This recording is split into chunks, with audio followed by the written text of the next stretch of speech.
আল্লাহ তাআলা যদি আপনাকে সম্মান দেন, সেই সম্মান আপনার কাছ থেকে দুনিয়ার কেউ চিনায় নিতে পারবে না।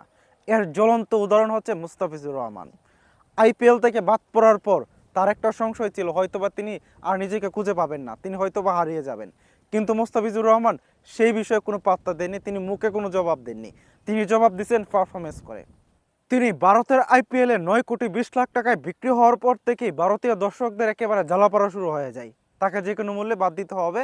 মুস্তাফিজকে 9 কোটি 20 লাখ টাকা দেওয়া যাবে না, বাংলাদেশকে 9 কোটি 20 লাখ টাকা দেওয়া যাবে না। তার জন্য এক প্রকার ভারতীয় দর্শকরা আন্দোলন শুরু করছে এবং আন্দোলনের তুপের মুখে ভারতীয় ক্রিকেট বোর্ড বিসিসিআই মুস্তাফিজকে বাদ দিতে বাধ্য হয়েছে এবং মুস্তাফিজকে বাদ দেওয়ার জন্য তারা কলকাতাকে নিজ দেশ পর্যন্ত দিয়েছে।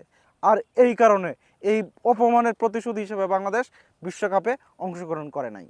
তবে আমাদের মুস্তাফিজ মাঠের খেলায় 100-তে 100 পাবেন এরকম পারফরমেন্স তিনি করে গেছেন, যার কারণে তিনি পিএসএল এ দল পেয়েছেন এবং সর্বশেষ দ্য 100 নিলামেও তিনি দল পেয়েছেন। বার্মিংহামের হয়ে তিনি দ্য 100 মাতাবেন।